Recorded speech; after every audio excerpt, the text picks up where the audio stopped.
Bonjour, merci à Pugwash de m'avoir invité.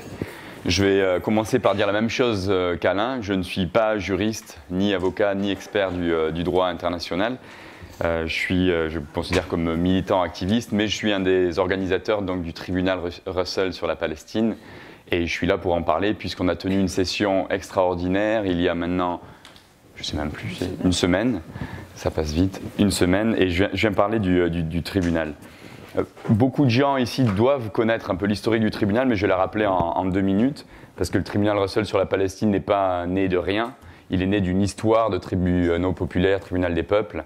Et donc le premier tribunal Russell a été créé par Bertrand Russell, philosophe anglais, et par Jean-Paul Sartre, et il touchait aux crimes d'agression des États-Unis envers le Vietnam.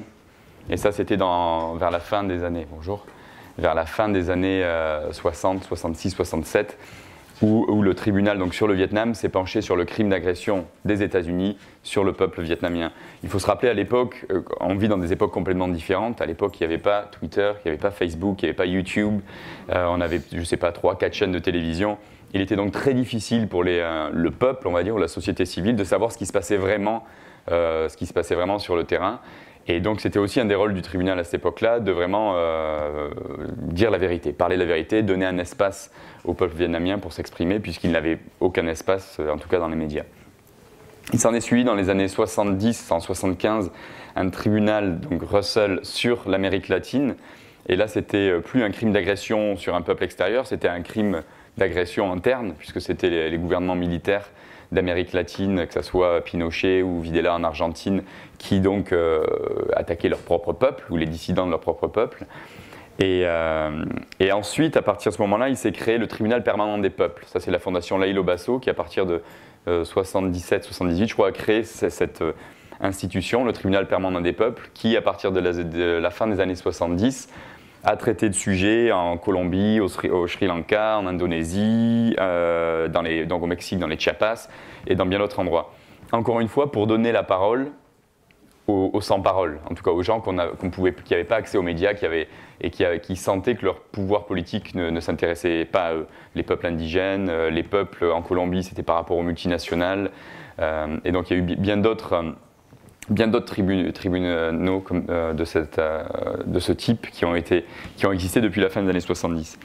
Alors le tribunal sur la Palestine, Russell sur la Palestine, donc en tribunal niveau Russell avec on va dire le stamp, j'utilisais quelques mots anglais, je suis désolé, je le dis parce que j'ai vécu trop longtemps à Londres et je parle en franglais, mais je vais essayer de parler le plus possible en français, et d'utiliser le moins de mots anglais possible. Donc le tribunal sur la Palestine, lui, est né principalement, et Alain en a parlé, à cause de l'inaction des gouvernements après l'arrêt c'est un advisory opinion, donc c'est pas vraiment un arrêt, de la Cour de justice internationale en 2004, qui donc a pris le cas du mur. Israël disait on a construit un mur pour nous protéger contre les attentats terroristes. La Cour donc, est partie de cette base-là, et après donc, des mois d'enquête, a décidé que le mur ne pouvait être justifié pour des raisons de sécurité et pour aucune autre raison, surtout qu'on sait très bien que le mur n'est pas sur les frontières de 67, mais grappille au contraire un terrain énorme dans les territoires occupés. Donc comme le disait aussi Alain, il y avait ce jugement, mais ce qui était intéressant dans l'advisory opinion de la Cour internationale de justice, c'était qu'il y avait une obligation des États, ou une obligation, en tout cas ils appelaient les États membres de la Charte des Nations Unies et d'autres, d'agir. Donc ils appelaient les États à être sûrs que le mur, qui à cette époque-là, je crois qu'il faisait 450 km de long à peu près, donc le mur soit détruit, en aucun cas aider, abetted, en anglais abetting, la construction de ce mur, et surtout prendre des actions concrètes pour qu'il soit détruit. On est à peu près 10 ans, oui, on est 10 ans après, le mur fait maintenant dans les 600 et quelques kilomètres, il reste, je crois, encore, il doit en faire 731, je crois, au total, et on voit qu'aucune action n'a été prise. C'est un jugement très clair, très précis, il n'y a eu donc aucune application et aucune action des États à ce niveau-là. Donc on est parti de ce principe-là que pour nous, si les États n'agissent pas, c'est au peuple de le faire. Et le droit international, dans l'absolu, on sait très bien qu'il a avancé, il a progressé grâce à la lutte des peuples du monde entier.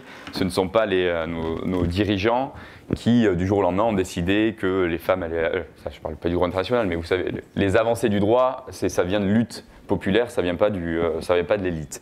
Donc on s'est dit qu'il fallait, du coup prendre ce cas en main et parler de la Palestine. Le problème, quand on parle de droit international et qu'on parle de Palestine, et de nombreux amis palestiniens m'ont dit, mais on est là à cause du droit international. C'est la faute du droit international qui fait qu'on est occupé depuis tant de temps, qui fait qu'il n'y a eu aucune évolution, en tout cas dans l'occupation et les colonisations. Et hier, j'ai participé à une émission radio, et une des chroniqueuses m'a sorti la même chose, mais Israël dit qu'il s'en fout complètement du droit international. Alain explique que c'est vrai que ce n'est pas tout à fait ça, puisqu'ils ont quelque chose qui s'appelle lawfare en anglais. Donc ils font tout pour essayer de... Tout ce qui se passe au niveau de la compétence universelle, au niveau des cours, ils font tout pour essayer de casser ces petits mouvements au niveau du droit. Donc ils ont quand même peur du droit, malgré qu'ils disent qu'ils s'en foutent complètement. Mais donc voilà, le rôle aussi du tribunal, c'était de dire non, le droit international a des défauts importants, mais la société civile peut aussi s'en servir. Et dans le cas de la Palestine, quand on compare avec l'apartheid en Afrique du Sud par exemple, un ami à moi me disait, Olivier Tambo, quand il est venu dans les années 60, milieu des années 60 à Londres, pour dire en gros, il y a apartheid, il faut nous aider, il avait son slogan, c'était Justice, Freedom and Equality. Donc justice, liberté et égalité. Et en gros, il avait que ça.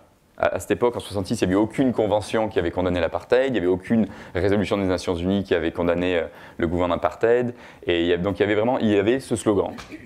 Les Palestiniens ont ce slogan, mais ils ont aussi des dizaines de résolutions des Nations Unies, ils ont la Cour de justice internationale, et donc il faut s'en servir. On se dit, c'est comme si on avait un bol, il faut servir de tout. Pour avoir une bonne recette, essayer de trouver une solution, il faut se servir de tout ce qu'on peut se servir. Donc on a... Sous la présidence de feu Stéphane Hessel, nous avons commencé les travaux du tribunal en interne en 2007, mais le premier tribunal est arrivé en 2010 à Barcelone. Et l'idée du tribunal aussi, c'était pas de dire est-ce qu'Israël est coupable ou non. On a été accusé de dire Israël n'est pas présent, ils ne peuvent pas se défendre. On a invité à chaque fois les parties qui étaient appelées à se défendre. Personne n'a répondu, donc ça a été les multinationales, l'Union européenne. Mais l'idée du tribunal, c'était pas de dire est-ce qu'Israël est coupable ou non, puisque Israël, encore une fois, a été condamné par des résolutions des Nations Unies et par des cours internationales. C'était de dire si Israël peut faire cela en toute impunité, quel est le rôle et quelles sont les complicités de nos gouvernements, des multinationales et d'autres. C'était aussi une manière pour nous d'essayer de... Vous savez, ce conflit, comme on l'appelle dans les médias de masse, où on dit c'est à 4000 km, c'est entre juifs et musulmans, ils se tapent dessus depuis des milliers d'années.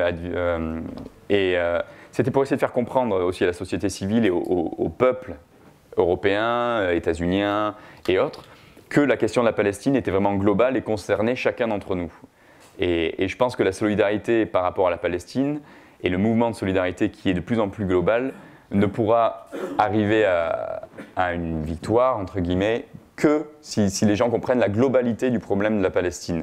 En gros, si on pense vraiment qu'une fois qu'on aura trouvé une solution pour la Palestine, ça aura un impact planétaire et ça ouvrira des portes sur beaucoup d'autres conflits. Parce que la Palestine est symbolique, pour moi en tout cas, du pire qui peut se passer dans le monde, en gros. Un peuple agressé, de la communauté internationale qui ne fait rien, et en fait non, qui activement soutient l'occupant, et un peuple qui appelle à l'aide depuis maintenant des décennies et qui n'est pas écouté. Donc c'est vraiment ce qui peut se passer de pire dans le monde en termes de complicité, mais c'est aussi, si on trouve une solution, c'est une porte sur un monde meilleur, je pense, si on arrive à trouver une solution sur ce problème-là. Donc je passe, on a parlé en Barcelone de l'Europe, on a parlé à Londres des multinationales, on a parlé en Afrique du Sud, on est revenu un peu à la racine du problème et donc à la nature même de l'état d'apartheid, lapsus, de l'état d'Israël qu'on a qualifié d'état d'apartheid. Alain parlait aussi dans le droit international, une occupation peut être justifiée après une guerre, mais une occupation qui dure maintenant depuis, je ne sais même plus, ça fait quoi, 48, 67, bon, depuis 67, il n'y a presque plus de il y a plus de définition dans le droit international. Une occupation n'a pas à durer plus de 45, 50 ans. D'ailleurs, John Dugard, qui est un des membres du jury du tribunal, travaille beaucoup là-dessus, essayer de définir comment on peut appeler ce type d'occupation. Donc en anglais, il y a prolonged occupation, mais on est arrivé à la conclusion, en fait, en Afrique du Sud, que cette occupation s'était transformée en un système d'apartheid, donc de domination d'un groupe envers un autre groupe. Je passe, donc New York, on a parlé des Nations Unies et des États-Unis. Évidemment, Israël aurait beaucoup de mal à faire ce qu'il fait sans les 3 milliards de dollars qu'il reçoit des États-Unis par an et sans la couverture diplomatique, le veto américain. Donc on a parlé de ça à New York. Et le tribunal s'est arrêté en mars 2013 à Bruxelles, où on a fait une session de clôture, où on a parlé un peu de tous les éléments des sessions précédentes. On avait dès le début dit que le tribunal n'allait pas être une ONG qui va durer 30 ans. On pensait qu'avec ces sessions, en parlant de l'Europe, en parlant des Nations Unies, des États-Unis, des multinationales, on commençait à avoir fait le tour. Et qu'après, c'était à la société civile, aux organisations, de s'emparer un peu de notre travail et de le rendre plus concret. Donc on s'est arrêté en mars 2013. Et bon, il y a tout le suivi qui a commencé à ce moment-là. Pourquoi donc une session extraordinaire? En fait, je pense que les 3 derniers mois maintenant, ou en tout cas juillet-août, quand l'opération Bordure Protectrice a commencé, en tant qu'activiste et militant, c'est très difficile en fait. On se retrouve tous devant. Il y a Facebook, on envoie des communiqués de presse, on envoie des pétitions, on est dans la rue. Mais les gens se font massacrer en fait. Et beaucoup de gens qu'on connaît, pour ceux qui sont en Palestine, on a des liens avec des gens à Gaza, on a des liens avec des gens en Cisjordanie. On a peu parlé en fait qu'avant Gaza, et sous le prétexte des 3 colons qui avaient été assassinés, Israël a quand même rasé la Cisjordanie pendant 3 semaines, sous prétexte qu'il cherchait le corps des 3 colons, tout en sachant, on l'a su un peu après évidemment, que les 3 colons, tout le monde savait qu'ils avaient été tués quasiment le jour même où ils ont été kidnappés. Ça, c'est un point important aussi, parce que les médias le savaient. Alors en Israël, les médias israéliens, vous savez qu'Israël, c'est un État presque militaire, l'armée est toute puissante, donc il y a un devoir de restreindre. En gros, si l'armée dit aux médias, vous savez ça, mais vous vous taisez, les médias se taisent, c'est dans la loi.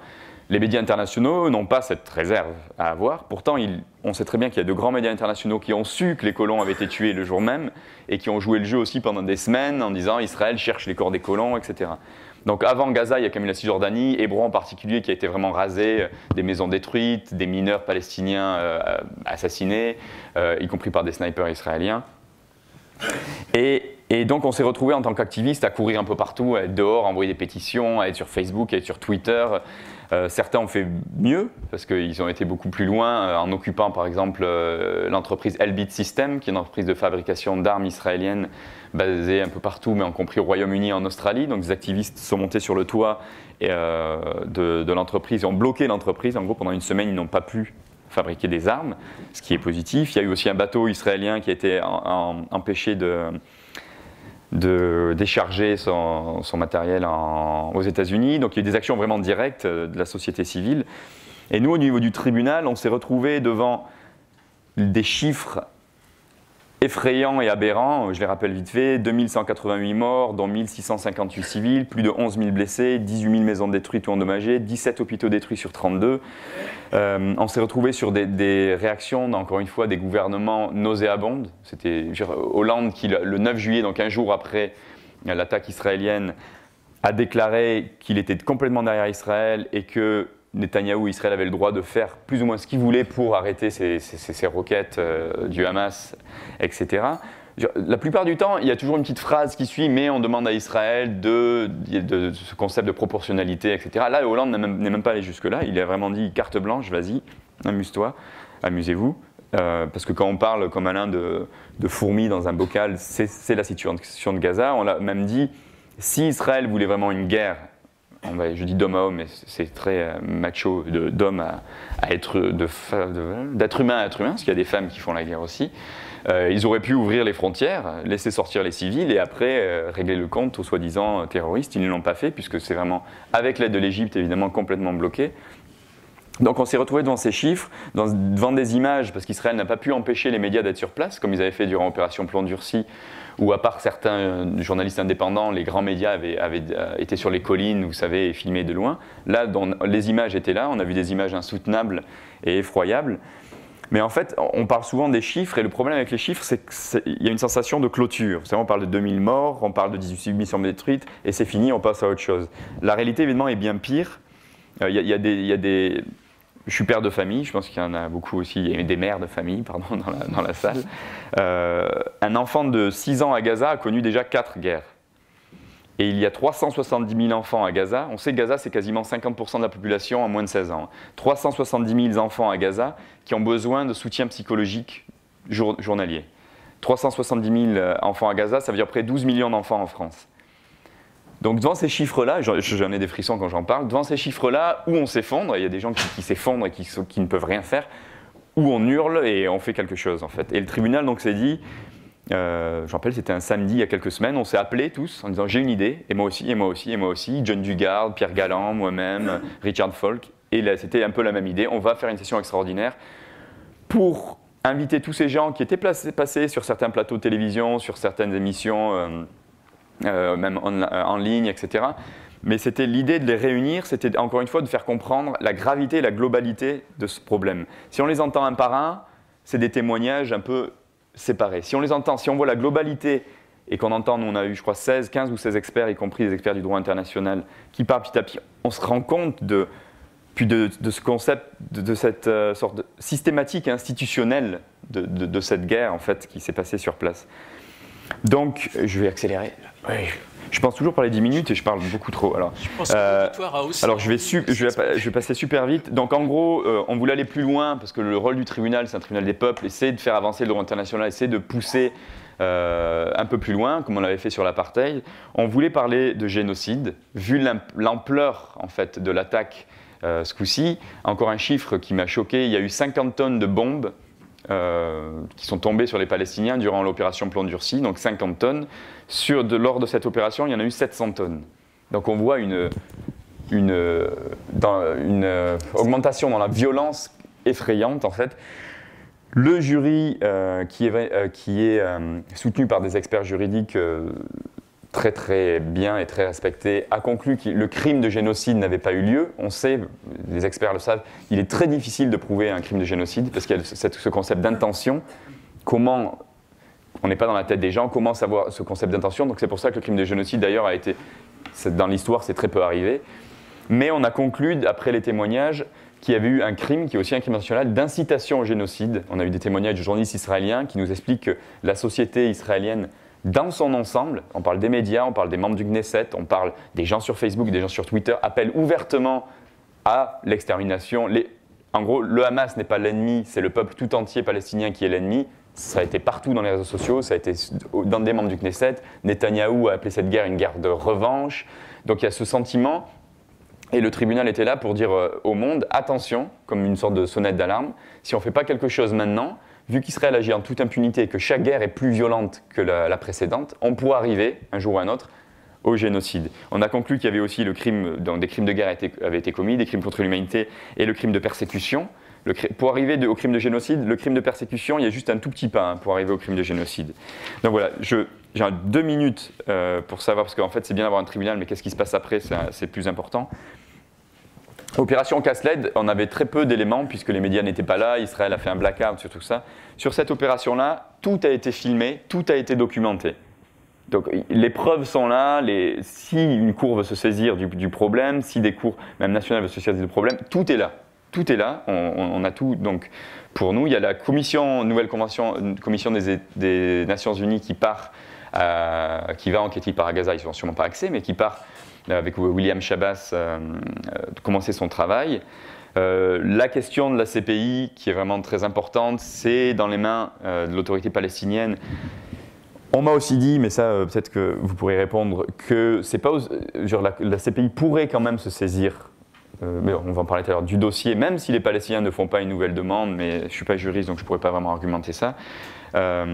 Et surtout, le tribunal, c'est au niveau de la solidarité, j'ai fini, hein. J'en ai pour vraiment 1 minute.